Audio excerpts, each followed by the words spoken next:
주 예배 찬양단이 저렇게 섰습니다. 천국에 들어가게 되면 우리가 두 가지 사실 때문에 놀라운 일들을 그리고 당황스러운 일들을 만날 때가 있다고 그렇게 이야기들이 합니다. 첫 번째 당황스러운 것은 뭘까요? 그 사람은, 내가 주변에 알고 있었던 그 사람은 천국에 꼭 왔을 거라고 생각했는데 그 사람을 못 만날 때, 이 사람이 참 당황스러워. 그 사람만큼은 교회 천국에 또 꼭 올 줄 알았는데, 그래서 천국에서 꼭 만날 줄 알았는데 그 사람이 없을 수가 있답니다. 못 만날 수도 있답니다.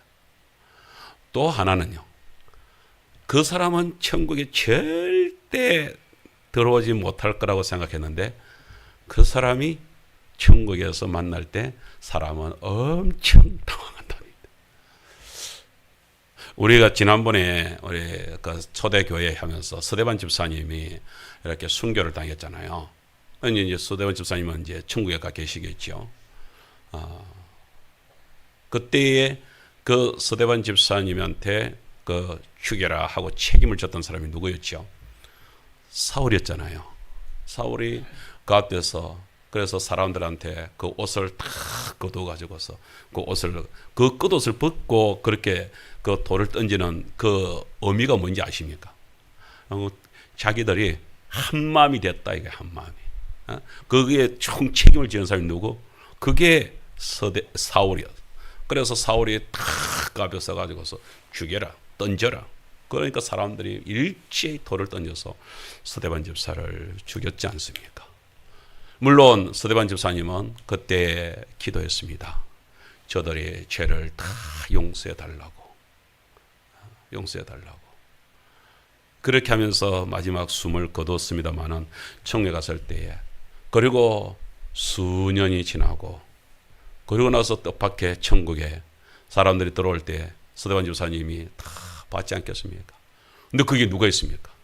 어느 날 사울이 들어오는 거예요. 사울이 들어왔을 때 서대반 집사님이 어떤 마음이었을까요? 그냥 막 할렐루야 하면서 무조건 끌어안았을까? 아니면 한편으로 당황했을까? 별 생각이 다 듭니다. 그러나 한편으로는 하나님의 그 놀라운 일을 바라보면서 하나님이 그때 나한테 돌을 던졌던 저 사람을, 그런 어떤 감격 때문에 얼마나 서대반 집사님이 놀랐을까, 이런 생각을 해보게 됩니다. 우리가 그러잖아요. 농사를 지을 때에 좋은 농부는, 정말로 능력 있는 농부는 밭을 탓하지 않는다고 합니다. 실력 있는 목수가 연장 탓을 하지 않는다고 그래요. 어떤 일을 가지고도. 전에 이렇게 그 음식을 가지고서 이렇게 또 텔레비전에서 이렇게 뭐 그 셰프들이 이렇게 해가지고서 그렇게 해가지고서 그 이제 음식 대회를 겨루기를 하더라고요. 근데 이제 어떤 겨루기를 하냐면은 그 이제 유명 연예인의 이제 집에 가가지고 거기에 있는 냉장고에 있는 재료만 갖고 이렇게 그 음식을 만들어내는 거예요. 근데 그게 한 사람, 그날 노는 한 사람이 그 냉장고에 이 셰프가 당황을 하는 거예요. 왜냐하면은 그게 이 냉장고 안에 얼마나 이 양반이 바깥에서 이렇게 놔둬놨던지, 냉장고가 그냥 말로 그 안에 있는 게 그 야채들도 상해 있고 그렇게 해가지고서 먹을 만한 게 별로 없어. 감자 몇 개 하고 뭐 있는 거 그 몇 개 외에는 이거 다 상해가지고서 못 먹는 지경에 이르렀어요. 그래서 그 셰프가 과연 저 가운데서 사람들을 바라보면서 다 그러는 거예요. 이번에는 실패가 되겠는데요, 막 이러면서 얘기를 한단 말이죠. 근데 나중에 음식이 딱 만들어 나는데 그 상한 음식들도 있고 막 그랬는데 거기서 뭐가 나왔을까? 이래가지고 사람들이 거기서 맛을 딱 보면서 눈이 동그래지는 거예요. 너무 기가 막히게 사람들이, 우와, 어떻게 이런 맛이 나올 수 있지? 어떻게 그 냉장고에서 이런 음식이 나올 수 있지? 이랬다는 거예요. 뭐예요? 그 음식의 전문가인 그 사람한테는 거기에 있는 재료, 그게 뭐라도 있기만 하면 그것 가지고서 기어이 사람들한테 가장 만나게 만들어내는 그게 진짜 솜씨 있는 그 요리사 아니겠습니까? 그렇단 말이에요. 우리 하나님은 여러분 기억하셔야 됩니다. 정말로 여러분, 우리 성도 여러분, 하나님이 전능하신 하나님, 하나님이 나를 만드신 하나님, 하나님이 이 세상을 창조하신 하나님, 그 사실을 믿습니까? 그 사실을 믿는 성도들이라고 한다면 정말로 하나님은 하나님이야말로 가장 능력 있는 농부요, 가장 능력 있는 목수요, 가장 능력 있는 요리사가 될 수 있는 줄 믿습니다. 아니, 될 수 있는 것이 아니라 되신 분이라는 사실을 믿습니다.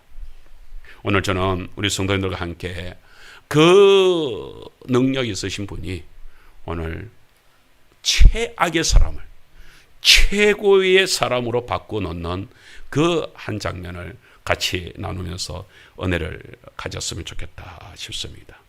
제가 앞에서 얘기했지만 사실은 우리 성도님들 눈치를 챘죠. 오늘 이야기가, 오늘 뭐 본문을 딱 읽어도 누구의 얘기겠다. 네, 사울 얘기를 오늘 좀 더 심도 깊게.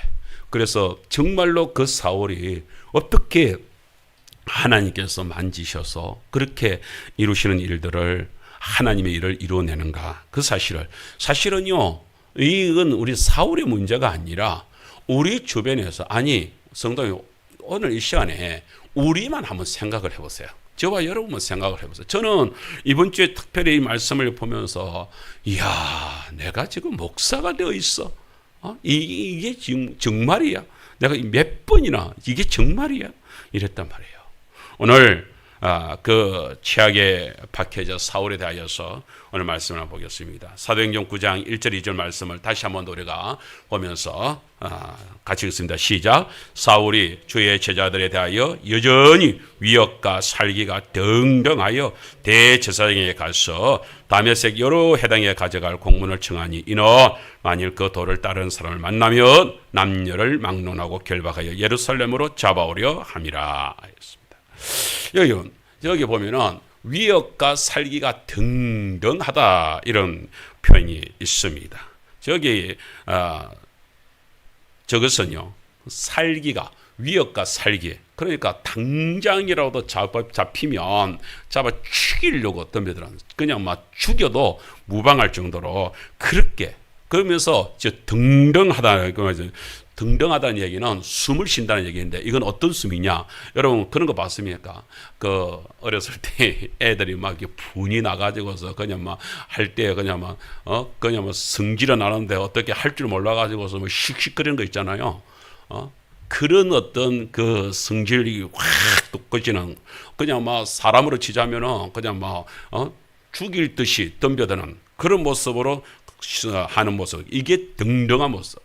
그런 모습. 심지어 여러분, 우리가 그 개가, 우리 여기 지금 김호순 집사님 개는 저 앞에서는 너무 순진해가지고 모든 강아지들의 사랑을 받고 있는데, 보통 집에 사나운 개가 이렇게 매여 있을 때요, 그 사나운 개가 그냥 막 집에 들어가면은 왕 짖으면서 막 이렇게 하면은 막 뭐 겁나죠.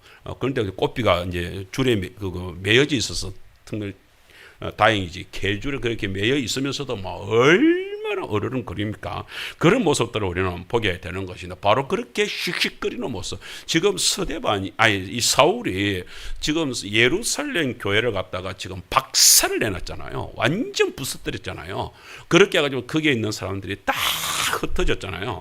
그런데도 불구하고 흩어져 있는 사람들이 참, 이게요, 사람은요, 자기 계획대로 뭐가 안 되는 것 같습니다. 이 사울이 그렇게 해가지고서 예수 무리들, 예수쟁이들을 갖다가 모조리 다 그냥 막 잡아 죽이려고 하는데, 거기서 이제 피해가지고서 도망을 가잖아요. 도망가면 뭐 얼마 도망간 사람들도 다 숨어가지고서 뭐 쩔쩔매고 있겠지, 숨어 있겠지, 절대로 이제 나타나지 않겠지, 이렇게 생각을 했는데, 이게 전혀 사울의 생각과는 전혀 다르게 움직여 있는 일들이 벌어지고 있었습니다. 여러분 어렸을 때 산불 이렇게 났을 때 산불 끄러 가보셨습니까? 그런 경험 있습니까? 산불을 끄다 보면 저는 이제 어렸을 때도 어떻게 저희 어렸을 때는 그 산에 나무도 별로 없는데 산에 산불이 그렇게 잘 나는지 몰라요.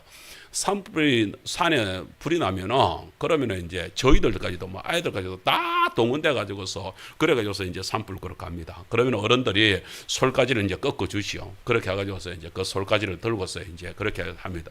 애들은 뭐 합니까? 뭐 아무데나 그냥 막 치죠. 그럼 어찌 됩니까? 불똥이 오히려 뭐 여기 두들면 저리 튀어가지고 그래서 애들 야야야 너희들 안 되겠다 너희들 저 밑에 가라 저 밑에 가가지고서 저 거의 다 꺼져간 거 이제 그 있는 거 그거 해쳐가지고서 그거는 태워라. 그러면서 애들은 이제 내보냅니다. 왜냐하면 이거 뭐 치면은 치는 대로 오히려 뭐 불똥이 튀어가지고서 오히려 더 번지게 되는 일을 벌이게 되니까요.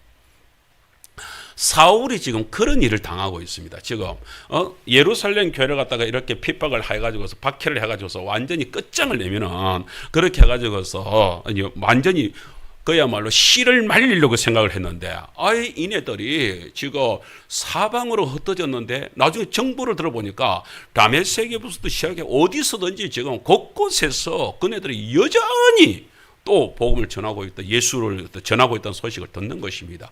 그래 가지고서 이 지금 사울이 기세가 지금 조금도 꺾이지 않아 가지고서 그렇게 해 가지고서 지금 다메섹에까지도 잡으러 가려고 덤벼들고 있는, 그래서 공문을 받아 가지고서 가고 있는 이런 모습들을 보게 됩니다. 먼저 우리가 생각해 보는 것은요, 이 사울이 얼마만큼 정말 최악의, 우리가 사람을 생각할 때 저 인간이 사람이야 할 정도의 그런 악한 모습이, 그러니까 사람들 중에서는 상종 못할 인간이 바로 이 사울이 아니었나 이런 생각을 가지게 됩니다. 그래서 오늘 우리 그 본문에 보게 되면은 사도행전 우리가 앞뒤에서 우리가 봤습니다만 사도행전 8장 3절에 보게 되면은 이러죠. 사울이 교회를 어떻게 한다고요? 잠멸할새 각 집에 들어가 남녀를 끌어다가 옥에 넘기니라. 그런 말이네요. 잠멸하는 거 뭐니까 완전히 그냥 싹 쓸어버린다고요. 전멸을 시켜버린다고요. 완전히 씨도 남기지 않겠다, 이제 그런 것이죠. 그래서 남녀를 끌어다가 옥에 넘겼다는 표현을 쓰고 있는데, 이 성경에서요, 바울 나중에 사울이 이제 변화돼 가지고서 그렇게 해서 이제 전도를 하면서 자기 자신을 갖다가 이렇게 돌이켜 보면서, 야, 그때 내가 정말 심했구나 하는 것들이 생각이 자꾸 나는 거예요. 그래서 곳곳에서 서신서를 쓰면서 곳곳에서 막 자기가 그때 일을 했다는 것을 얘기를 합니다. 사도행전 22장 4절에 보게 되면은 그런 이야기가 있습니다. 제가 한번 그냥 읽어드리겠습니다. 내가 이제 자기 자신이 그때 일들을 갖다가 이제 그 스데반 추격했던 일들을 생각을 하면서, 내가 이 돌을, 예수 전하는 복음을 박해하여 사람을 죽이기까지, 스데반도 죽였죠. 많은 사람을 죽였죠. 죽이기까지 하고 남녀를 결박하여 옥에 넘겼나니 이에 대제사장과 모든 장로들이 내 증인이다. 다 알고 있다 이거야. 내가 그렇게 했다는 것을 다 알고 있다. 내가 그들에게 다메섹 행교들에게 가는 공문을 받아가지고 거기 있는 자들도 결박하여 그 다메섹에 있는 사람들도 결박하여서 예루살렘으로 끌어다가 형벌을 받게 하려고 내가 내려가던 중이었다. 그때 뭐예요? 그때 예수님을 그 길 위에서 만나게 되었다. 이런 얘기를 하고 있습니다. 그래서 바울은 이런 사실들을 갖다가 고백을 하면서 고린도전서 15장 9절에 그래서 뭐라고 얘기해요? 자기는 그것만 생각을 하게 되면 도무지 사람들 앞에서 내가 뭐 이렇다라고 이야기를 못하겠다 이 말이에요. 그래서 뭐라고 하냐? 우리 같이 한번 읽어볼까요? 고린도전서 15장 9절 시작. 나는 사도 중에 가장 작은 자라. 나는 하나님의 교회를 박해하였으므로 사도라 칭함받기를 감당하지 못할 자니라. 이게 바울의 솔직한 심정이에요. 제가 지금 사울, 바울 제가 자꾸 이름을 하는데 똑같은 사람입니다. 사울하면 또 다른 사람이고 바울하면 또 다른 사람이 아니라, 나중에 사울과 바울은 두 가지 이름을 나중에 사울이었다가 바울로 이름을 바꾼 게 아니고 사울과 바울 두 가지 이름을 다 가지고 있었습니다. 왜냐? 사울은 원래는 어디 사람입니까? 유대 사람이죠. 그래서 유대 지파, 베냐민 지파의 사람이었습니다. 그러니까 유대식의 이름을 가지고 있었죠. 그래서 베냐민 지파 중에서 최고 중에 최고라면은 누굴 자랑하겠습니까? 그래도 나중에 폐위가 되었지만은 그래도 우리 지파에서 왕이 나왔다. 그 왕이 누구예요? 사울 왕. 그러니까 이 친구도 우리 집안에서도 아이고 아들이 딱 태어나니까 그래 너도 뭐 사울 왕처럼 막 훌륭한 왕이 되어라 이렇게 해가지고서 이제 사울이라고 아마 이름을 지어주지 않았겠나 싶습니다. 그런데 이분은 또 뭡니까 그 부모님들이 뭐 이렇게 어떻게 되든지 간에 로마 시민권을 얻었습니다. 그러니까 헬라에 속하여져 있습니다. 그러니까 그렇게 해서 세상적으로 나갈 때는 뭐예요? 그때는 바울이란 이름을 가지고 있었습니다. 우리 조용기 목사님이 우리 한국에서 이렇게 할 때는 조용기 목사로 이렇게 소개를 하고 이렇게 하지만 사역을 나갈 때는 어떨 때는 조다윗, 어떨 때는 조폴 이렇게 하면서 폴이 바울이거든요. 그 폴이라는 이름으로 이렇게 하면서 해외 선교 사역을 할 때는 또 다른 이름으로 이렇게 해서 자연스럽게 그렇게 합니다. 그렇게 되는 것처럼 바울과 사울은 그렇게 이름이 나중에 이제 바울로 이렇게 사람들이 불려지게 될 때는 이제 선교 사역을 갖다가 감행을 하면서 그냥 막 자연스럽게 이제 바울 이렇게 되었다고 생각을 하게 됩니다. 어쨌든 이 사울이 정말로 그 예수를 알기 전에는요, 그 예수를 갖다가 어떻게든지 박해하고 핍박하려고요. 그렇게 하면서 교회를 공격했다는 이야기를 그대로 하고, 그러니까 사도들하고 같이 있으면 자기는 뭐예요? 이거는 이제 노년에 자기가 이제 마지막 순교당하기 얼마 전에 이제 고백을 하는 부분이 바로 이런 부분이거든요. 그러니까 자기는 생각하면 생각할수록 뭐예요? 가장 작은 자. 나중에는 뭐랍니까? 그래서 죄인들 중에 뭐라고요? 개수다. 나는 개수다. 가장 작은 사도들 중에 가장 작은 자 정도. 사도들 중에서 나도 사도라고 지금 사역을 하고 있지만 그러나 사도들과 비교해서 나는 조금도 그렇게 내세울 만한 존재가 아니다. 왜? 내가 그때 교회를 얼마나 핍박했느냐. 내가 사람을 죽이기까지 했지 않냐. 그게 나다. 그거 솔직하게 고백하는. 그래서 오늘 찬양할 때도 그랬습니다만은 정말로 이제껏 내가 산 거 뭐예요? 죄인 중에 나가 구원을 받게 되었으니 이게 뭐예요? 은혜다. 할렐루야. 그 은혜라는 사실을 갖다가 얘기를 하는 것입니다. 정말로 한번 생각을 해보십시오. 우리 교회 입장에서 그 예루살렘 교회가 지난번에 한번 말씀드렸습니다만은 교회가 이렇게 성장을 해 나가면서 그러면서 하루에 3,000명, 5,000명이 들어오면서 교회가 성장을 하고 초대 교회가 그렇게 든든히 써가면서 얼마나 아름답게 써갑니까? 그래서 교회가 3,000명을 넘어서서 5,000명을 넘어서서 그때 예루살렘 교회가 한 2만 명에서 3만 명 정도로 그렇게 교회가 확 성장을 했다라고 역사가들은 이야기를 해주고 있습니다. 여러분 그 교회가 그렇게 어마어마한 2만 명, 3만 명 됐던 교회가 그게 다 부서졌습니다. 12사도들 외에는 사도들만 겨우 그래도 예루살렘 교회를 갖다가 지켜야 되니까 그렇게 해가지고 그러면 그때는 어떻게 다 숨어버렸겠죠. 지하에 숨어가지고서 그러면서 이제 예배를 드리고 그렇게 조용히 있을 뿐이고 나머지 성도들은 다 흩어졌다. 교회가 그렇게 되는데 그게 장본인이 누구예요? 이 사울이다. 사울 이름만 들어도 이가 드드득 갈릴 정도가 아니겠습니까? 예, 그런 모습. 여러분, 이런 사울의 기세. 그렇다고 해서 뭐 그 앞에서 누구 하나 사울을 갖다가 이렇게 덤벼드는 사람이 아무도 없습니다. 얼마나 사람들이 이렇게 해서 두려움에 벌벌 떨었겠나 생각을 해보게 됩니다. 여러분, 우리 옛날에 옛날도 아니죠. 우리 몇 년 전에 우리 코로나 우리 걸렸을 때에 그때 지금도 생각이 나는데 어느 날 세상에 이제 국무총리 령으로 해가지고서 이제 그렇게 해서 교회를 갖다가 매 주일마다 이렇게 감시를 하고 그렇게 해서 이제 행정 시다를 갖다가 매주를 합니다. 평상시 때는 공무원들만 오더니만은 그날 따라서 국가에서 아마 그랬는가 봐요. 혹시 교회에서 공무원들이 이렇게 하다가 혹시나 그 가격한 성도들에 의해서 해를 가할지도 모르니까 그러니까 뭐예요? 경찰을 동원해서 경찰이 호위하는 가운데에서 시달을 하라. 그런 지시가 내려왔는가 봐요.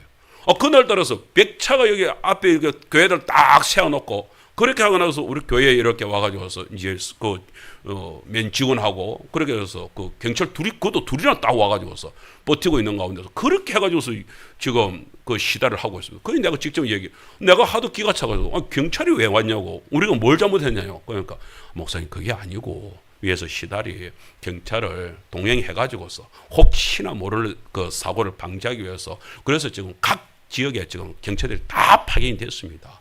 우리도 미치겠습니다. 그러면서 그렇게 얘기하는 거예요. 그런데 문제는 뭐예요? 우리 김건자 주사님도 여기 계시죠. 성도인들 몇 분들이 오시다가 백차가 교회에 서 있으니까 혹시나 또 자기들 이렇게 해가지고서 그 사람도 부딪혀가지고서 혹시 또 교회에 또 어려움 당할까 싶어가지고서 오다가 되돌아갔다는 거 아니겠어요? 아니 아무 일도 없었어요. 그분들이 뭐 와가지고서 걸당해서 교회에 뭐 위해를 간 것도 아니에요. 박해를 한 것도 아니에요. 그냥 행정 시달을 할 뿐이에요. 그렇지만 우리 그때에 혹시나 무슨 일이 생길까 싶어가지고 특별히 우리 그때 지금에서 하는 얘기지만 우리는 그때 정신도 이렇게 먹고 그랬잖아요. 혹시나 그거 해가지고서 또 교회에 또 이렇게 해가 될까 싶어가지고서 얼마나 힘들었습니까? 그런 상황들이 우리들한테 있습니다. 그것만 하더라도요. 그때 사람들이 사실은요, 조마조마해지는 마음요. 그 교회가 혹시나 더 이렇게 위험해질까 싶어가지고서 얼마나 힘들어했는지 모릅니다. 어디 뭐 그것뿐입니까? 어렸을 때의 이야기를 들어보게 되면은 할아버지 할머니 얘기 들어보게 되면 일제시대 때에 우리 할아버지 할머니는 일제시대 때는 이렇게 사신 분이니까 늘 하는 얘기가 동네에 일본 순사가 칼만 차고 이렇게 동네에 이렇게 들이닥쳐도 그것만 해도 막 사람들이 그냥 막 어찌할 줄 모르고 그냥 막 겁에 질려가지고 우리 정근사님이 자주 얘기하잖아요. 우리 그 6.25 때 얘기하잖아요. 치를 떨면서 아버지를 갖다가 그렇게 잡아 끌고 가고 있었던 그 공산당들의 그 잔혹한 그런 것들 집에 와가지고서 음식들 끄집어낼 때 그때 마음들이 어떻겠습니까? 저는 그때에 그렇게 느꼈던 우리 어르신들의 그 고통스러운 마음 그게 그 사울이 교회를 갖다가 지금 엉망으로 만들면서 일어나고 있었던 바로 그때의 모습이 아니겠나 그랬습니다. 그렇게 강하게 그렇게 덤벼들고 있는 모습들요. 여러분 그때의 그 사울을 갖다가 누가 감히 들어가 가지고서 당신 해도 너무하네요. 누가 그럴 수 있겠습니까?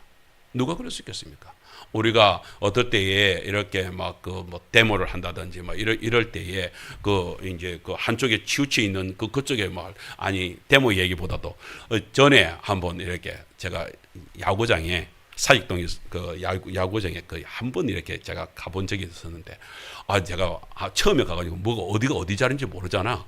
그래가지고서 제가 자리에 앉았었는데 그때 이렇게 해가지고서 그러면은 예를 들자면은 이제 롯데 팬들이 따로 있고 그다음에 저쪽에 또 뭐 전라도 쪽에 있는 뭐 해태 타이거인가 뭔가 그 팀 저는 이제 야구에 잘 모릅니다만은 두 부로 이게 딱 나눠져 있잖아요. 그런데 이렇게 막 하는데 나는 아무 생각 없이 이제 뭐 안타를 치니까 그렇게 하여서 와 박수를 쳤어. 그런데 그게 반대쪽이었던 거예요. 사람들이 다 나를 쳐다본 거예요. 옆에 같이 가서 치면 안 돼. 박수 치면 안 돼. 여기 그 자리 아니야. 이러면서 저를 갖다가 또 치는 거예요. 여러분 경기 하나만 하더라도 거기에서 자기 응원하는 팀에 다른 사람이 끼었을 때 고마고 난리가 나는 그런 일들이 여러분 사울을 거꾸로 떨릴 수 있는 사람은 세상에 아무도 없겠다라고 생각을 하고 있어서 그때입니다. 여러분 그런데 어떡합니까? 그 사울을 거꾸로 떨리는 분이 나타나신 것입니다. 사도행전 9장 3절 5절 말씀입니다. 우리 같이 읽겠습니다. 시작. 사울이 길을 가다가 다메섹에 가까이 이르더니 호련히 하늘로부터 빛이 그를 둘러 비추는지라. 자, 땅에 엎드러져 더러매 소리가 있어 이르시되 사울아 사울아 네가 어찌하여 나를 박해하느냐. 그러니까 사람이 묻습니다. 바울이 물었습니다. 누구십니까? 뭐라고 합니까? 대답하되 주여 누구시니까? 이러시되 나는 네가 박해하는 예수라. 예수라. 여러분, 이때 요 상황이 여러분 어떤 상황이었을 것이라고 생각을 합니까? 요때 사울아 사울아 이렇게 했을 때에 예수님이 이렇게 하면서 사울아 이놈아 이렇게 하면서 야단을 치면서 나타나셨을까요? 아니면 조용히 사울아 사울아 속삭거리면서 나타나셨을까요? 어떤 면에서는 그렇게 박해를 하고 그렇게 하나님의 백성들을 주의 백성들을 갖다 그렇게 잡아 죽이고 있는 사울에서 우리 같았으면은 이놈의 새끼 가만 안 둔다 이러면서 그냥 뭐 이랬을 것 같은 생각이 들지 않나요? 그랬으면 사울아 사울아 이러지 않고 이랬겠죠. 내 이놈 이랬겠죠. 안 그래요? 예이 나쁜 놈아 이랬겠죠. 그런데 주님은 뭐라고 불렀다고요? 사울아 사울아 불렀다. 사울아 사울아. 뭔 말이에요? 아버지의 따뜻한 어떤 면에서는 이 아이가 뭘 모르고 이러는구나. 우리가 아이들이 막 이렇게 해가지고서 할 때에 그 아이를 갖다 품에 안을 때 너 그게 아니야 라고 안을 때 아가 그게 아니야 아가 너 진정해 이런 마음 있잖아요. 오늘 그 마음이 여기에 그대로 적혀 있어요. 사울아 사울아. 여러분 우리가 주님이 우리가 객길로 가고 정말 그럴 때에 주님께서는 우리 생각을 갖다 거잖아요. 하나님 저렇게 하나님 말을 안 듣는데 확 한 대 그냥 내려치지 저걸 놔둡니까? 여러분 그런 마음 들 때 없습니까? 근데 하나님은 그게 아니에요. 왜? 하나님이 아버지시니까요. 하나님이 사랑이시니까요. 그러지를 않는다는 거예요. 아마 그렇게 해가지고 화냈으면은 여기에 지금 하나님의 그 우리가 객길로 갈 때 화내가지고서 이놈의 새끼 해가지고 두드러 패기 시작했으면은 여기에 한 번도 여기 아니 저부터 이 자리에 여기에 설 수 있는 사람은 없었을 것입니다. 그런 모습들을 저희들이 보게 됩니다. 여러분 뭐 때문에요? 주님의 그 강하신 힘이 그 사울을 잡았습니다. 여러분 그 2차 세계대전 났을 때에 일본이 어떻게 일본을 이길 수 있겠나 그랬습니다. 일본이 항복할 기세가 없습니다. 모두 세계를 잡아먹을 듯이 그렇게 전쟁을 벌여가지고서 그렇게 해가지고서 뭐 세계 전쟁이 지금 일어나 있는 상황입니다. 그렇지만 어쩝니까? 이제까지 듣도 보도 못한 힘의 파워를 가진 원자탄이 나타났습니다. 그것이 히로시마에 던져지게 됩니다. 여러분 그것이 언제 던져졌습니까? 1945년 8월 6일 그때가 월요일이었답니다. 트루먼 미국 대통령이 명령을 도무지 안 되겠다. 드디어 시행하라. 원자폭탄. 그 원자폭탄 이름이 뭔지 아세요? 혹시 청년들 이름 아세요? 리틀 보이였답니다. 리틀 보이를 히로시마에 그리고 3일 뒤에 8월 9일 그 다음에는 그 두 번째 폭탄 이름은 펜맨. 그것을 나가사키에 그렇게 해가지고서 빵 터뜨렸습니다. 어쩝니까? 일본이 하루아침에 두 말도 안 하고 항복을 합니다. 왜요?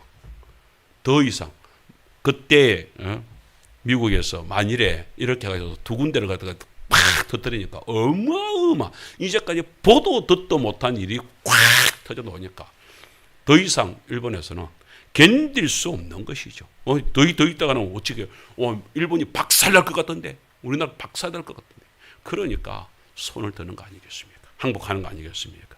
사울이 그렇게 기고만장해가지고서 내려가는데 그렇게 해가지고서 아무도 막을 사람 없이 그렇게 내려가는데 그렇지 않습니까?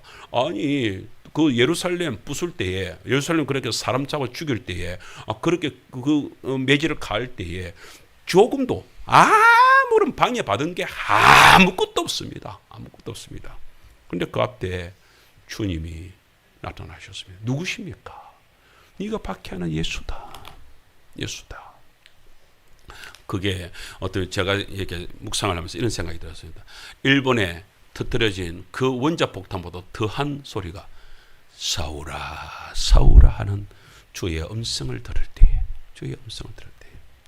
사랑하는 성도 여러분, 주님께서 우리 성도들한테 그렇게 다가올 때가 있습니다. 사울아, 사울아 할 때가 있습니다.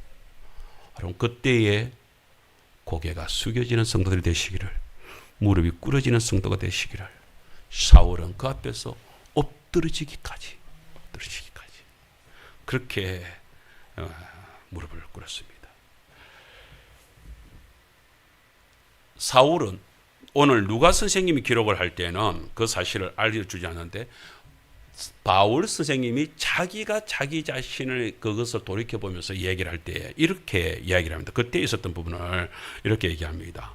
저 사도행전 26장 13절에서 14절 말씀인데 같이 한번 읽어볼까요? 시작. 왕이여, 정오가 되어 길에서 보니 하늘로부터 해보다 더 밝은 빛이 나와 내 동행들을 둘러 비추는지라.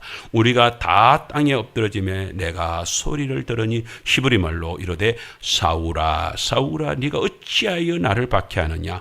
가시체를 뒷발질하기가 네게 고생이라. 여러분, 요 가시체가 뭔지 아십니까?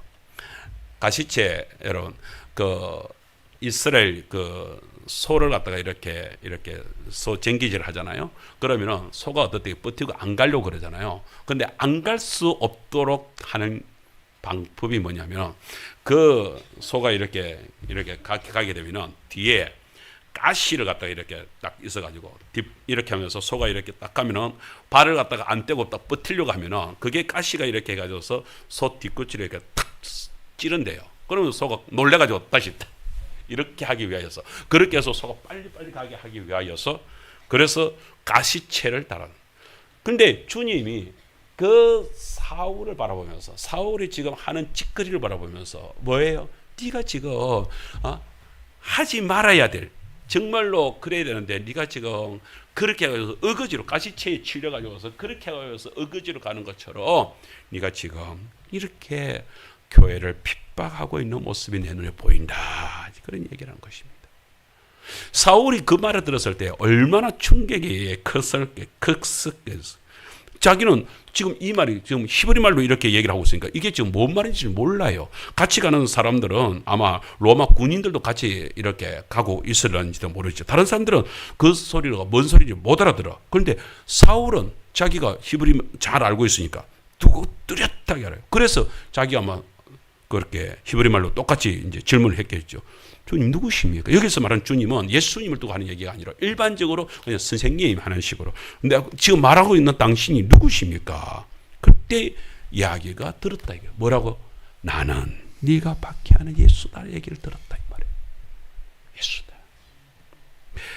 참 사울이 이제까지 들으면서 정말로 자기만큼은 키고만 자기가 하나님을 섬기면서 하나님께 충성하면서 자기가 최고이냐, 자기가 전부이냐, 그러면서 기고만장해가지고서 내가 하나님을 최고로 잘 섬긴다고 생각하면서, 내가 하나님께 최고로 충성하다고 생각하면서, 그러면서 교회를 핍박하고 교회를 때려 부수고 있는데 세상에 그 앞에 나타나신 분이 네가 지금 나를 박해하고 있다. 나를 박해하고 있다. 내가 예수다. 그 예수의 무리들을 잡아 죽이고 있었는데 그 예수가 뚝 나타났어. 세상에 그렇게 해서 그 앞에서 거꾸러지게 하였으니 사울아 사울아, 그 음성이, 주님의 그 음성이 그 사울을 갖다가 콱 꽁겨 잡았으니 어찌 됐겠습니까? 꼼짝을 못하고 그 앞에 엎드러지는 거 아니겠습니까? 얼마나 충격이 컸으면 눈이 먼 상태에서 아무것도 먹지도 마시지도 못하면서 그렇게 지나가는 세월을 가지고 있습니다. 여러분 생각을 해보십시오. 그때에 아마 이놈의 새끼야 이러면서 네가 왜 이러냐 이러면서 아마 성을 냈으면 사울도 똑같이 그냥 막 내가요 하면서 성을 냈을 것입니다. 그런데 사울아. 여러분 성경에 보게 되면은 그 돌아온 탕자 얘기 있잖아요. 그 아버지 재산 가지고서 나가 가지고서 다 잃어버리고 허랑방탕해서 잃어버리고 그렇게 해서 어쩔 수 없이 굶주려 죽기보다 못하니까 그때 아버지 집으로 돌아오는 탕자. 그런데요 유대 사회 속에서는요 그때에 돌아오는 탕자는요 만일에 마을 사람들이 먼저 발견을 하게 되면은 불효자식은요 돌로 쳐 죽이게 돼 있어요. 그러면 아버지가 먼저 발견 못하면요, 그 아이는 잘못하면 동네에 들어오면서 동네 사람들한테 돌에 맞아 죽을지도 몰라요. 아버지가 그 풍습을 아는 거예요. 그래서 날마다 혹시나 아들이 돌아오고 싶어요. 날마다 동구 밖에서 아들을 기다리는 거예요. 혹시나 돌아올 것 같아. 혹시나. 쫙 멀리서. 아직 젊은 아들은 아버지가 지금 아버지가 지금 어디 계신지 몰라. 안 보여. 그런데 아버지가 아들을 봐. 제가 지금 안경을 지금 왜 쓰고 있습니까? 작년까지만 하더라도 안경을 벗어도 저 글이 보였어요. 근데 지금은 안경을 벗어버리면 저게 안 보여. 어쩔 수 없이 안경. 그렇잖아요. 연세가 드신 아버지가 아들을 보여서 아들이다. 동네 사람들 발견하기에 쫓아나가. 그러면서 아들을 끌어안습니다. 아들아 끌어안습니다. 여러분 그때 그 심정이 뭐겠습니까? 이 아이놈의 자식아 돈 타이려고 왔나 이러겠습니까? 그 돈 타고 쨌노 이러겠습니까? 아니요. 됐다. 아들아 네가 돌아왔다. 됐다. 끌어안겠지요. 여러분 그 심정, 예수님이 지금 사울을 끌어안으면서 사울한테 다가와가지고서 지금 사울아 부르고 있는 이 장면. 네가 지금 소가 가시체에 그렇게 그 뒷발질을 하면서 그 가시체에 걸려가지고서 그렇게 해서 고생하는 것처럼 네가 지금 이 고생을 하고 있구나. 그 사랑의 음성에 녹아내립니다. 하나님이 그렇게 해서 사울을 갖다 끌어안아서 뭐라고 얘기하십니까? 그 최악이었던 사울을 최고로 만들기 위하여서 하나님 아버지께서, 주님께서 새롭게 역사를 하고 있습니다. 뭐라고요? 그 사람을 세상에 아나니아에게 가서 그 사울을 만나야 된다. 그 사울을 살려라 라고 얘기를 할 때 아나니아가 얼마나 당황을 했겠습니까? 그 제자가 세상에 그 사울이 어떤 사울인가 아는데요. 저도 한번 그런 생각을 해봤습니다. 하나님께서 저한테 직접적으로 우리 하계면에 지금 뭐 최고로 교회 핍박하는 사람 누굽니까? 정교사님 누굽니까? 뭐 대표 누구 있습니까? 우리 아직까지 내가 그런 소리를 못 들었는데, 예를 들어서 하나님께서 어느 날 저보고 오늘 저 쌍계사 주지성을 만나라. 주지성을 내가 택한 그릇으로 준비해놨다. 가라. 제가 어떻게 했습니까? 우리 성도님들 오늘 여러분들 그러겠죠. 가야지요. 가야지요라고 말했으면 당신이 가세요. 우리가 정말 그렇게 했을 때 저는 그랬어요. 내가 그렇게 했을 때 그 칠부사 주지성을 만나러 가라 하면은, 쌍계사 주지성을 만나러 가라 하면은 내가 아멘 하면서 내가 가겠나 아니면 주저 되겠나. 아나니아와 똑같은 심정이 아닐까. 솔직한 얘기로 한 번씩 이렇게 해관에 이렇게 가면서 이렇게 전도하러 이렇게 가면서요. 놀러 갈 때는 저 같은 마을에 밥 먹으러 갈 때는 그냥 쉽게 그냥 왔습니다 되는데, 복음 전하려고 문을 열락하는데요. 이게 잘 안 됩니다. 전에 그 갈릴리 교회 그 성도 그 집사님 안수 집사님 얘기했잖아요. 목사님이 일주일에 한 번씩이라도 그 아는 사람한테 복음을 전하시오. 저 복음을 전하고 복음 전한 걸 갖다가 당회장한테 보고를 하라고 그랬는데 그 친구한테 가는데 세상에 놀러 갈 때는 그렇게 쉽게 놀러 가지는데, 그게 복음을 전하시오라고 하니까 친구 집에 처음에 도저히 못 가가지고서 근사님 부인을 데리고 갔다는 거 아니겠습니까? 사람이 그렇게 돼버려요. 그렇게 했어요. 아나니아가 그랬었거든요. 주님, 내가 저 사람은요 교회를 지금 핍박하고 예루살렘 교회를 어떻게 만들어 버렸는데요. 지금 다메섹도 좀 그러려고 지금 내려오고 있는데 그 사람을 갖다가 만나라고요. 이런 거 아니에요. 그런데 그때 뭐라고 합니까?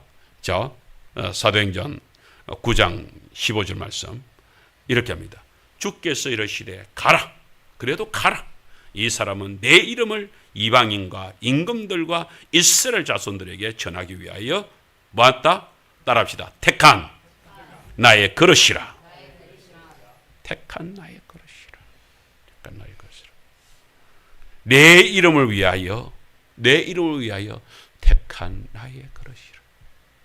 여러분, 오늘 옆에 분한테 하나님의 택한 그릇이 권사님, 집사님, 성도님, 우리 옆에 있는 분한테 그렇게 하나님의 택한 그릇이었군요. 시작.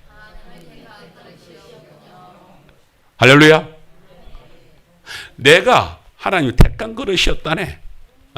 택한 그릇. 여러분, 그릇이 있잖아요. 밥상에 올려지는 그릇 있잖아요. 그게 다 쓸모가 있습니다. 간장 종지를 갖다가 김치 담는 그릇에 그렇게 푹 담아 놓으면 의미가 없지요. 그릇은 그릇 나름대로 밥그릇이 따로 있고 국그릇이 따로 있고, 그런데 그 그릇은요 딱 알맞은 그릇에 알맞은 것을 갖다 딱 해놓으면 밥상이요 참 아름다워요. 예뻐요. 그죠? 근데 이상하게 당겨 놓으면은 이 밥상이 왜 이렇노? 이렇게 국그릇에다가 간장을 부어 놓고 국그릇에다 국을 갖다가 간장 종지에다가 떠 놓고 이러면은 이상하는 거예요. 이상해요. 그죠? 어떤 그릇으로 쓰일지 모르지만 택한 나의 그릇. 택한 나의. 그런데 이 사울은 어떤 그릇? 나를 위하여서 내 이름을 이방인과 임금들과 이스라엘 자손들에게 전하기 위하여 택한 나의 그릇.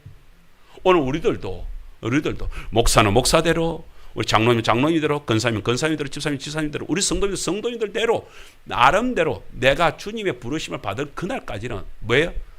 나는 주님의 택한 그릇이로구나. 그렇습니다. 나는 생각할 때 우리 백순자 집사는 우리 하나님께 찬양으로 영광 돌릴 그릇으로 썼다고 생각을 하게 되는데 왜 저리 교회 찬양을 안 하고 바깥으로 나가시는지. 그 좋은 색소폰까지 불게 됐다면서 기어이 조금 있다가 이번 이웃 초청잔치 할 때는 색소폰 불면서 한 곡, 하나님께 영광 돌리는 한 곡을 뽑으시기를 기대하겠습니다. 우리 성도님들 다 마찬가지잖아요. 언제까지 우리가 영상 보면서 우리가 찬양을 하겠습니까? 우리가 민웅이도 마찬가지고 우리 교회에 한두 사람이 되어도 우리 교회에서 우리 성도들의 입술로 하나님께 영광 돌리는 그 시간이 왔으면 좋겠고, 할렐루야! 그랬으면 좋겠습니다. 갑자기 그런 욕심이 생기네요. 택한 나의 그릇. 하나님의 택한 나의 그릇이로구나. 그래서 주님이 우리 이 사람을 갖다가 그렇게 사용하기로 작정을 합니다. 그런데 보세요. 주님을 영접한, 그렇게 해서 이제 아나니아가 가잖아요. 가가지고서 안수를 하는데 그 눈이 안 보여도 3일 동안에 그 충격으로 사로잡혀 있었던 그 친구가 손을 안수를 탁 하니까 그 사울이 눈이 어두워서 이제 눈이 안 보일겠다 생각했는데 눈이 확 붉혀지면서 다시 뭐예요? 사울은 조금 전에 죽었다가 이제 하나님이 택한 백성을 새롭게 살려주는 줄 믿습니다. 여러분, 이렇게 주님 앞에 변화되는 사람은요 놀랍게 변합니다. 사도행전 9장 20절에 이럽니다. 즉시로 우리가 20절까지는 안 갔습니다만 그 다음에 여기 보게 되면 우리 적었습니까? 저기 있네. 보세요. 즉시로 각 회당에서 예수가 하나님의 아들이심을 전파하니. 이야, 3일 동안 얼마만큼의 충격을 받았겠습니까? 그리고 아나니아한테서 예수님이 누구다라는 것을 갖다가 분명하게 하나님의 아들 되시고 그분이 나의 구주 되신다는 사실을 갖다가 이제 가르침을 받았지 않겠습니까? 그것을 받아들이는 것도 제 생각으로는 그 충격으로 인해 가지고서 쏙쏙 그야말로 쏨에 물이 먹혀듯이 쏙쏙 받아들여졌을 거예요. 와, 그렇구나. 바로 그 주님이 우리의 메시아였구나. 하나님의 아들이었구나. 독생자였구나. 그 사실 한꺼번에 확 다가왔을 거예요. 속에서 얼마나 희열이 일어났겠습니까? 아마 기뻐서 날뛰었겠죠. 제가요 고등학교 때 예수님이 나의 구주가 되셔서 내가 천국 백성이 될 수 있고 내가 구원의 백성이 될 수 있다, 이 사실을 알고 나니까요. 내가 그날 밤에 학교에서 돌아와가지고서 제가 이제 그 언덕에 제가 이제 저만의 놀이터가 있습니다. 거기에 가서 기독굴이 있고 그런 곳인데 그 언덕에 올라가 가지고요. 그날 밤에 제가요 정말로 춤을 추면서 저 혼자서 춤을 추면서 너무나 좋아서 춤을 추면서 와, 내가 구원을 받았구나. 내가 하나님의 백성이 됐구나. 하나님의 아들이 되었구나. 그게 너무나 기쁘고 너무나 기뻤어요. 여러분 얼마나 기쁩니까? 정말로 내가 하나님의 자녀가 되었구나. 하나님의 자녀가 되었구나. 그런데 사울은 그 사실을 깨닫는과 동시에 적시로 그랬잖아요. 적시로. 그 아나니로부터 자기 눈이 벗겨지고 자기가 와, 그렇구나. 예수님이 하나님의 아들이었구나. 메시아였구나. 구세주였구나. 그걸 아는 적시 조금 전에 3일 전에 이 다메섹에 내려와 가지고서 그 해당의 그 도움을 받아 가지고서 저기에 있는 사람들 갖다 모조리 다 잡아 예수 무리들 갖다가 잡아 가려고 했던 그 기세등등했던 사람이 완전히 바뀌어져 가지고서 이제는 뭐예요? 회당에 들어가지고서 해당에 도움을 받으러 가야 해가지고서 저 예수쟁이 잡는데 도움을 주시오 해야 될 그 사람들한테 가가지고서 오히려 뭘 했다고요? 각 해당에서 예수가 하나님의 아들이십니다를 전파하기 시작을. 얼마나 놀라운 일들이 벌어졌는지요. 제가 오늘 이 시간에 우리 그 엄청난 그 사도로 일어서 가지고서 그 어마어마한 사역들을 한 것을 갖다가 제가 어떻게 다 얘기를 하겠습니까? 그 사울이 직접적으로 자기가 뭐라고 얘기를 합니까? 이렇게 얘기합니다. 나는 예수 그리스도의 종, 예수 그리스도의 종이다. 여러분 생각해 보세요. 그 시대 때 그리스도의 종이다라고 얘기할 때에 그리스도의 종은 누구예요? 아예 그리스도의 종이란다. 그 시대 때 주인님 하는 사람은 누구예요? 첫 번째 로마 황제를 향하여서 주여 퀴리오스 주여 하는 것은 로마 황제를 향하였어요. 그 다음에 노예들이 나의 주인, 자기 집의 주인을 향하여서 퀴리오스 주님 나의 주인이여. 사울은 이제까지 주가 없었습니다. 왜? 자기가 최고였으니까. 그랬던 사람이 이제 뭐예요? 이 세상 사람들한테 얘기하는 것입니다. 나는 이제까지 세상에 어떤 사람도 나는 주인으로 섬긴 적이 없다. 너희들은 그리고 로마 황제가 너희의 주인이냐? 너는 집에 그 주인이 너의 주인이냐? 나에게는 내가 주인이었다. 그런데 주님을 알고 나니까 나에게는 새로운 주가 생겼다. 나의 주인이 새롭게 생겼다. 나는 그분의 노예다. 둘로스가 뭔지 아세요? 노예. 사람으로서 가치가 조금도 취급받지 못하는 노예라고 하는 얘기가 둘로스입니다. 나는 예수 그리스도의 종이다. 그렇게 자기 자신을 얘기합니다. 그런 예수님의 종이 된 바울이요. 그 다음에 사역을 이렇게 행하잖아요. 어떤 사역을 행하느냐. 오늘 그 사역을 행하면서 자기가 이렇게 고생했다는 얘기를 스스로 고백한 내용이 있습니다. 오늘 고린도후서 11장 23절에서 27절 좀 길지만 그 바울이 행한 그 사역들을 갖다가 우리가 조목씩 좀 기억을 하기 위하여서 같이 한번 읽겠습니다. 같이 읽습니다. 시작. 그들이 그리스도의 일꾼이냐 정신없는 말을 하거니와 나는 더욱 그러하도다. 내가 수고를 넘치도록 하고 그 다음에 옥에 갇히기도 하고 그 다음에 더 많이 매도 수없이 맞고 여러 번 죽을 뻔하였으니 유대인들에게 40에서 하나 감암매를 5번 맞았다. 여러분 이게 뭡니까? 여러분 그 태장을 맞는 채찍을 맞는 그 매를 맞는 것이 그것을 갖다가 자기가 40에서 39대를 맞았다고. 39대를 어떻게 해요? 그 말은 죽도록 맞았다는 거예요. 그것도 한 번, 두 번, 세 번, 네 번도 아니고 5번이나요. 5번이나요. 이게 가능합니까? 저는 제 군대에서도 얘기하잖아요. 군대에서 그 야전 사고를 해가지고서 그 피투성이 되도록 저는 딱 한 번 맞아봤습니다. 그때 저는 40대도 안 갔습니다. 그때 한 30대, 20대에서 한 30대 그 정도 가는데 저는 뻗어버리겠더라고요. 죽겠더라고요. 그때 제가 그 고참을 잡고서 차라리 죽이십시오 하고 내가 이거는 뭐 사냐 죽냐가 나와요. 사나 죽냐가 나오더라고요. 그런데 그런 엄청난 매를 갖다가 죽을 매를 갖다가 5번이나 맞아요. 5번이나. 그것뿐입니까? 세 번은 태장으로 맞아들었어요. 태장이 뭡니까? 엎드려 놓고, 이거는 채찍이 아니고 채찍을 때리는 것이 아니라 엎드려 해놓고 매질을 하는 것을 태장을, 그 태장은 태장으로도 맞고, 세 번이나 태장으로 맞고, 그 다음에 한 번 돌로 맞고, 세 번 파선하고, 일주야를 깊은 바다에서 지냈어요. 일주야를 이건 깊은 바다에서 보냈단 말이 뭔 말입니까? 헤엄치고 놀았다는 얘기입니까?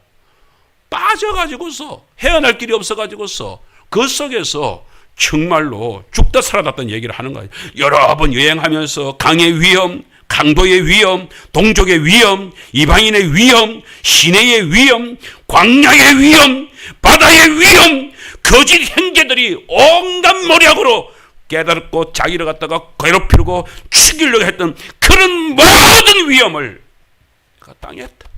그렇게 당했다.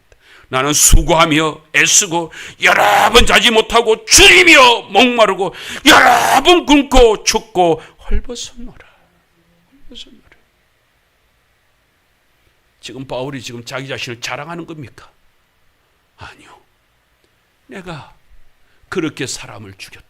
내가 주님을 섬긴다고 하시고 그렇게 죽였었는데 주님은 나를 사역자로 불러서, 나를 사도로 불러서, 내가 사도로 이제는 주의 종이 되어 가지고서 일을 하는데, 나는 이렇게 하면서도 주의 영광을 돌릴 수밖에 없는 주의 사도였다, 이 얘기를 하는 거예요. 주의 사도였다.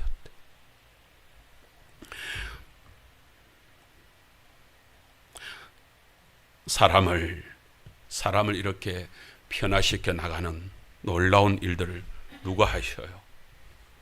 할 수 있는 분은 하나님밖에 없는 줄 믿습니다. 주님의 능력밖에 없는 줄 믿습니다.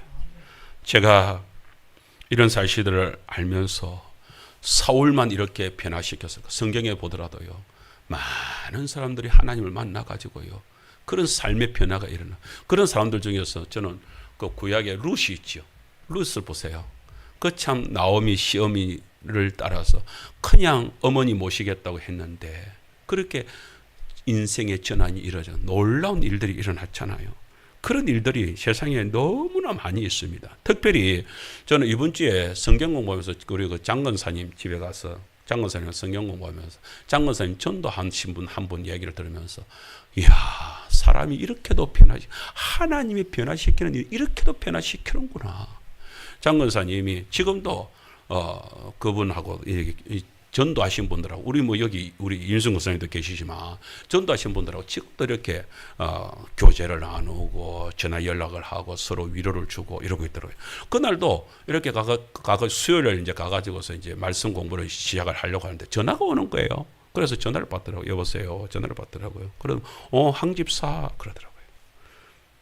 그러면서 전화를 하는데 나중에 하니까 그 권사님이 전화 소리가 이제 벨 소리가 워낙 커가지고 저도 다 들리더라고요. 그런데 딸이 임신을 했나 봐. 근데 첫째 아가 작년에 이렇게 태어나가지고서 올 6월달이 돌이래. 그런데 임신이 또 돼버린 거야. 그러니까 집에서 이제 너무 힘들어서 남편이 좀 나이가 좀 있대요. 그러니까 남편이 힘들다고 둘째는 지웠으면 좋겠다고 그 얘기를 한다는 거예요. 그래서 이제 친정 어머니죠. 이제 향 집사님이, 권사님, 그런데 사이가 이렇게 낙태를 원하는데 어떻게 하면 좋아? 이러면서 이제 전화를 간 거야. 안 된다. 그러면서 막 금연을 하고서, 그래서 나야지. 그러면서 이제 전화를 끊더라고요. 그러니까 권사님한테 물어보니까 이제 자초적인 게 이제 이야기가 그렇게 된 거예요. 사실은 이 항 집사님의 이야기를 제가 좀 해야 되겠는데, 이 항 집사님이 이란 분이 서울에서 같은 아파트 이렇게 해서 그렇게 해서 이제 같은 지역에서 이렇게 살면서 이 장건사님한테 이렇게 아이고 저 사람을 전도해야 되겠다. 그런데 그때만 하더라도 이 이름이 항미숙 지금은 집사님이신데, 집사님이 완전히 술에 쩔어가지고서 사는 완전 인생 그냥 막 종친 사람처럼 보이더래요. 그런데 장건사님한테 특징은 한번 내가 저 사람 전도해야 되겠다 싶으면은 그냥 막 어쩌든지 간에 그 사람을 갖다 끝까지 물고 늘어지는 그 진돗개 같은 성질이 있더라고요. 건사님한테는. 그래가지고서 이제 그렇게 그래가지고서 성경책을 하루는 사가지고 이제 술이 떡이 돼 있는 항민수 씨 찾아가가지고서 이제 성경책을 보는 앞에서 갈기갈기 찢어버리더래. 갈기 찢어버리더래. 그렇게 성경책을 사주기로 하다 7번을 사줬대. 7번 사줬는데도 성경책을 찢어버리더래. 그러면서 그것도 몇 년을 가는 거예요. 1년, 2년 전도를 하려고 아무래도 시가 안 먹히는 거야. 2년, 3년째 됐을 때에 도저히 안 되겠다 싶어요. 그날 아침에 가니까 세상에 술에 쩔어가지고 있는 사람을 갖다 거의 없다시피 해가지고 질질 끌다시피 해가지고서 교회를 끌고 간 거예요. 그래가지고 제 교회 그 자리에 앉혀가지고서 그래가지고 앉아서 술 냄새 푹 풍기면서 그러면서 뭐 행설수설 하면서 그렇게 앉아 있는 거예요. 앉아 있는 거예요.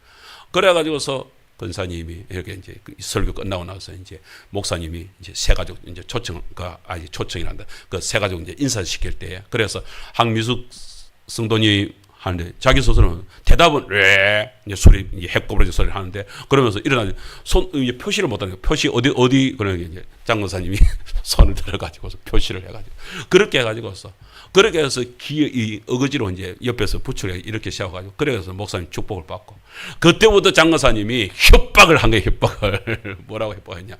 너 등록했다. 등록하고서 교회 안 다니면 하나님이 벼락 내린다. 벌 받는다. 니 큰일 난다. 이제 그러면서 막 그러면서 그때부터 가가지고서 아침에 가가지고서 그 황미수 씨를 갖다가 같이 해가지고서 예배를 끌고 다니고 그래도 이 술을 못 끊어내는 거야. 그렇게 해가지고서 막 술에 취해가지고 그렇게 있는 거예요. 그러다가 인근 그 기도원에 가가지고서 어느 날 부흥회를 하는데 그런데 그날 아침에 만났더니만은 대성통곡을 하고 울더라는 거예요. 그러면서 하는 이야기가 나 이제 진짜 제대로 살라요. 그러면서 확 바뀌더라는 거예요. 왜 그러냐? 그러니까 세상에 그날 저녁에 하나님 말씀을 듣고서 기도를 하는데 하나님께서 그동안에 자기 살았던 그 황미수 씨도 낙태를 갖다가 그냥 막 애 생기면 그냥 지워버리고 애 생기면 지워버리고 그렇게 낙태를 많이 했대. 그러니까 그런 것부터 시작해. 그게 이제 교회에 오니까 모두가 다 죄라는 것을 이제는 알겠는 거야. 그래가지고 그 속에서 가면서 내 모든 것을 다 보여주는데 자기가 얼마나 큰 죄인이고 그 죄인을 갖다가 자기를 갖다가 살리셔서 이렇게 해가지고서 예수 믿게 했다는 사실 확 보여주더래. 그래가지고 그 속에서 권사님 나 이제 권사님 따라다니면서 나도 전도할래요. 그러면서 그때부터 사람이 확 바뀌어가지고서 그런데 마침 그때 또 임신이 또 된 거야. 그런데 권사님한테 와서 그러더라는 거예요. 권사님 나 지금 애 못 키워 나 이거 지어야 될 것 같아. 권사님이 그걸 자기가 몰랐으면 몰랐지만은 이제 알고 나서 안 된다. 니는 그 전에는 하나님 모르고 그렇게 지었지만 지금 하나님께서 안 된다. 절대 안 된다. 그래서 너 이제 하나님 이거는 하나님 좀 축복이다. 낳아라. 이렇게 해가지고 낳은 아이가 이번에 전화 온 그 딸이라. 그 딸이 그렇게 그러니까 그 딸이 어렸을 때부터 니는 계속해서 엄마도 그렇고 권사님도 그렇고 너는 너 하나님 안 믿었으면 하나님 몰랐으면 너는 벌써 이 세상에 없을 사람이었다. 그러니까 낙태를 안 해가지고서 그래서 하나님 은혜로 이렇게 살아났다. 그 얘기를 하니까 이제 저희도 자기는 낳아야 되겠다 생각하는데 남편이 이제 안 된다 하니까 자기 힘으로 못 하겠으니까 이제 엄마한테 얘기를 한 것이죠. 그래가지고서 그 이야기를 갖다 쭉 얘기를 해주는 거예요. 그래가지고서 그분이 집사님이 그때부터 시작돼가지고서 권사님하고 전도를 하면서 그러면서 삶이 확 변화돼가지고 그러면서 너무 살기가 힘들어가지고서 사실은 그 전에 남편하고 이혼을 한 상태로 있었는데 그런데 복음이 들어가니까 남편을 사랑해야 되겠다는 마음이 속에서 일어나기 시작을 하더라고요. 그래가지고서 다시 이혼했던 남편을 갖다가 지극정성으로 섬기기를 시작을 하니까 남편이 변화가 된 거예요. 그래가지고서 남편도 완전히 바뀌어가지고서 그렇게 해가지고서 우리 장건사님 그 딸 그 이혜영 목사님이 지금 목사님 지금 사역을 하고 계시잖아요. 그 교회에 등록을 해가지고서 그렇게 해가지고서 황미숙 집사님 부부 그 다음에 그 딸 부부 그렇게 해서 성도 신앙생활을 한다는. 그러니까 그것은 얼마나 생활이 힘들었으면 둘째를 기를 수 없다고 세상에 낙태를 생각을 하겠습니까? 그래서 안 된다. 권사님 꼭 건면하세요. 그러면은 권사님 지난번에 항미수 씨를 살리고 항미수 그 딸을 살려가지고 이렇게 생명을 얻었는데 이번에 전도 권사님이 전화만으로도 한 생명을 또 살릴 수 있습니다. 낙태 절대 목사님한테도 전해가지고서 절대 낙태는 안 된다라고 그래서 생명을 귀하게 생각을 하라고 권사님 이게 지금 주의 사명입니다. 그러니까 그렇게 하겠다고. 그래서 이제 나한테 자기한테까지 전화를 한 이유는 그 딸이 그 항미수 씨가 절대로 집사님이 자기 얘기를 한번 듣고 이제 학답을 얻으려고 그런 것이지 낙태는 안 할 겁니다. 지도 그 경험이 있는데요. 그러면서 얘기해요. 그래서 한 번 더 해가지고 꼭 건면하라고 내가 신신당부를 했습니다. 여러분 하나님이요 그 2년 3년 그렇게 하면서도 그것을 주님께서는 놓치지 않고 사울을 놓치지 않듯이 항미수 씨를 놓치지 않았더니 그 항미수 씨가 지금 하나님의 사람으로 변화된 모습. 여러분 우리 여기 하계 땅에 우리 주변에는 그런 사람들 없을까요?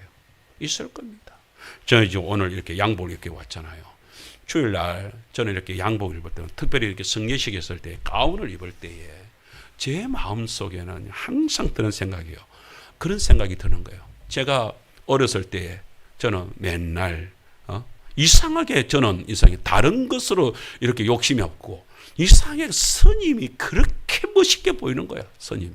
그래 와가지고서 스님들이 그 맹딱 그 탁발성 와가지고서 집에 와가지고서 목탁 들이면서 나무 아미타불 간세모 살면서 그 연불을 외우는 나는 그게 그렇게 멋있게 보이는 거. 왜 그런지 모르겠어요.